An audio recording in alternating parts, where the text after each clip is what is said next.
Here we have problem 6 from 2022 for midterm 1. And here we are given a portion of a graph of an even function f of x. And that's already giving us a decent bit of information. Remember that even function is symmetric about reflection across the y-axis. So we know, for example, that to the left, this function is going to continue something like this. It's going to look exactly symmetric. We're going to have this kind of vertical asymptote. And then we're going to have this part reflected over maybe say somewhere here and so on. So we already know that there's more to this graph than what meets the eye. Here we already get the graph from 0 to infinity. We really have more to the left. Okay. And they even tell us that the domain is every real number. So the function is defined on all real numbers here. Even though, and I guess they're pointing it out explicitly even, the graph below only shows the function on the interval from 0 to 5. And we see that starting at 0, ending at 5, we are given the graph.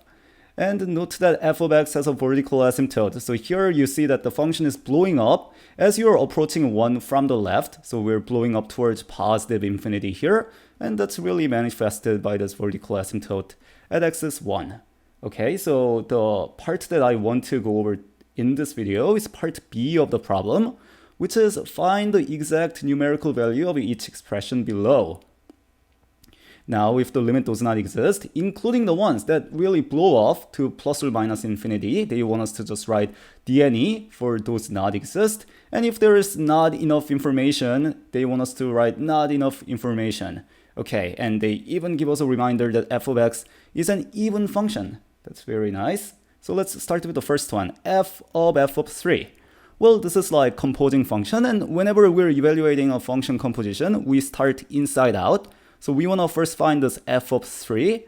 Well, f of 3, when I plug in 3, you have a hole, but really the function value is really this closed hole right here. So you know when you plug in 3 as the input, you know the output is 4. So you know this f of 3 is 4. So the inside simplifies to 4. So this is f of just 4. And f of 4, when I plug in 4, we see that we get the output value of negative 2. So we know f of 4 is negative 2. So negative 2 is our final answer here. Let's go on to maybe this one. Limit as x approaches 0 from the left of f of x. So remember this minus sign in the exponent of 0, I guess, is really signifying you're approaching from the left. So what do we want to do? Well, we have 0 here, so this is 0, and you want to approach 0 from the left, and you want to see where the y value is going. Well, that's not too bad, because we know the function is even, so you actually know what the function looks like to the left of 0. It looks exactly symmetric to the portion of the curve to the right of 0. So we see that as x is getting closer and closer to 0, y is getting closer and closer to 1 here. So this is just going to be 1. Let's go down. So the next part, they want us to find limit as x goes to 2 of f of x. Well, let's look here. So it seems like we have some kind of continuity problem at 2. In fact, you're jumping from something like 4. So you're getting closer and closer to 4 from the left of 2. And from the right of 2, you're approaching 2. So you have this kind of disagreement between the limit from the left and from the right. So in that case, we're going to say the limit does not exist. Let's look at the next one. This one is a bit trickier. Here, we're approaching 6 from the right. And whenever you're approaching from the right, how I like to think about it is you're essentially plugging in x value that's a little more than 6. So think of x as maybe being 6.1, 6.01, 6.001. And as you keep on plugging in such values of x, whatever the thing inside is going to hopefully approach something, and that is your limit. So how do you actually find this? Well, first of all, let's look at the numerator. It's f of x minus 2. If x is a little more than 6, because you're approaching from the right of 6, then x minus 2, this part, is a little more than 4. So let me write it here. So this is a little more than 4. And if I plug in a value that's a little more than 4, then your output is going to be around negative 2. So the numerator of this fraction is really approaching negative 2.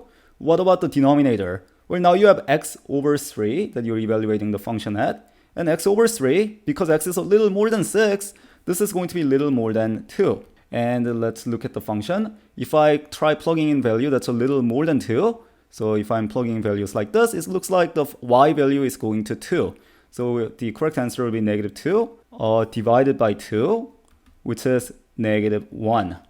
Now I actually want to point out one thing about this part of the problem. Let's say I change the problem. Instead of approaching 6 from the right, let's change the problem to approaching 6 from the left. Well, now we should think of x as being a little less than 6. So instead of a little more than 6, now we're approaching it as, say, 5.9, 5.99, 5.999.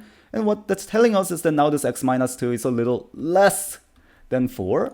So if I go back to this picture, I'm plugging in value a little less than 4. But here, thanks to continuity, we're still getting something like negative 2. So the numerator is still approaching negative 2, but something changes in the denominator. Now x over 3, instead of being a little more than 2, is a little less than 2. And going back to the picture, when I plug in values a little less than 2, say like 1.9, 1.99, well, these kind of values are going to approach the y value of 4. So we see, going back down, that if I'm plugging in values that are a little less than 2, then f of that value is going to approach 4. So now the answer changes to negative 1/2. So make sure you distinguish between the two cases. Moving on, let's take a look at limit as x goes to 3 of f of x. Well, for this one, we have to remember an important point about limit, which is that the value at 3 actually does not matter. So remember that this is actually the output when I plug in the input of 3. But when you're thinking about limit, we really only care about the behavior of the function as x is approaching 3, say by 2.9, 2.99, 2.999, or by 3.1, 3.01, 3.001, we don't actually care about what's happening at this point. So all we have to do is like look from the left. As we're approaching 3 from the left, it looks like the function is approaching 0. You're approaching the y value of 0. And as you're approaching 3 from the right, it looks like the function is approaching the y value of 0 as well. So here, for the limit, the function value does not matter. Only the limit from the left and the right matters, and they coincide to give us the limit of 0. Moving on, let's look at the limit as x goes to 2 from the left of f of negative x. So here again, we'll use this trick of thinking of x as being a little less than 6. Sorry, I meant little less than 2. So we're a little to the left of 2, say 1.999. So when you look at the inside, when you look at negative of that, so when I take something like 1.99 and I take the negative of that number, what you're going to get is you're going to get a number like negative 1.99. And this number is actually a little more than negative 2. Now we see that negative 1.99 is actually a little more than negative 2. So going back to this picture, well, what's really happening? Well, we're plugging in something like negative 1.99. So continuing this graph, I guess this vertical asymptote is happening at negative 1. And I guess we can't quite fit this in this picture, but we're going to have something at negative 2. And you're approaching negative 2 from the right here. And now the question is, how do you know anything that's going on in this part of the graph? Well, you again have to use the fact that f is an even function. So whatever is happening as we approach negative 2 from the right like this, well, that's going to be exactly the same as the behavior of the function as we approach 2 from the left. So again, because of the symmetry, approaching negative 2 from the right is same as approaching 2 from the left. And now we see from the graph that you're actually getting closer and closer to the output of 4. So going back down, we see that the answer to this question is actually 4. A little tricky, but again, you have to use even and you have to carefully use the symmetry of the graph. Moving on to this part, you want to look at limit as x approaches 1 from the left of 1 over f of x. So here we're plugging in things like 0.9, 0.99, and so on. And we see that as we are getting closer and closer to 1 from the left, our function f of x is blowing up towards positive infinity. So our function is, say, becoming 1 million, 1 billion, 1 trillion. It's really blowing up. So let's think about what happens to 1 over f of x. So as x is approaching 1 from the left, we know the denominator really blows up towards positive infinity. So maybe it's like 1 million or something. And if you do 1 over something that large, something positive that's that large, I mean, you're just getting closer and closer to 0 here. So this would be 0. And finally, we have this limit of a difference quotient, limit as h goes to 0 of f of 1.5 plus h minus f of 1.5 over h. And if you remember the definition of derivative as a limit of a difference quotient, you may recognize this as f prime of 1.5. So what we want to find is we want to find the slope of the graph of f of x at 1.5. So let's go back to the graph and see what's happening. Well, we see that from 1 to 2, we have this nice linear function. So if I look at 1.5, which is 1.5, which is at this point, the slope of the function is simply going to be the slope of this line. So all we have to do is find the slope of this line.